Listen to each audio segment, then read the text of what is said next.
You get a lot of guys that are coming now that are coming straight from an MMA background. Yeah, so they don't have a background in wrestling or a background in judo or jiu-jitsu or anything like that. It's everything. So you got this new hybrid, flood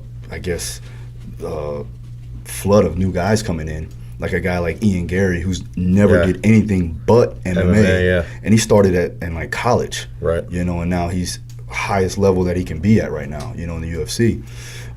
With Dustin, it's a little different, you know. You would think that he would be more kyphotic in nature because, you know, he's a striker, but he's black belt in jiu-jitsu. Right. So you have that too. But he's not, you know, he's extended in a lot of ways. You know, he's got a different posture than most.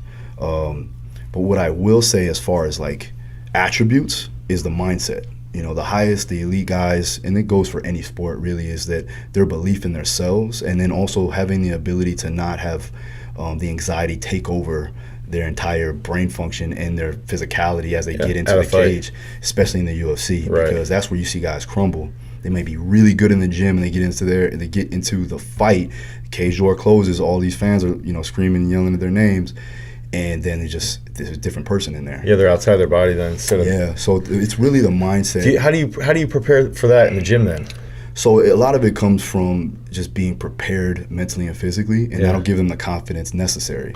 That's why we like to have those numbers, because even as a weight room, in the weight room, as a performance coach, you know, the skills coaches is different. You definitely want to be solid when you're sparring or you're drilling and things like that, and you should feel confident in your approach. You should be, you know, getting the best of a lot of guys inside of sparring to a degree. Like you also want to get, you know, beat up some days, you know, because you need to be pushed to feel it. But those confidence boosters from those little wins inside the weight room that is in a controlled environment allows them to feel, oh man, I'm strong, I'm powerful, I'm conditioned, you know. Then they're more precise mentally. Yeah, exactly. So if not anything, those general markers allow us to give them that data to showcase, okay, look, this is directly telling you that your conditioning is better, which can correlate over to the fight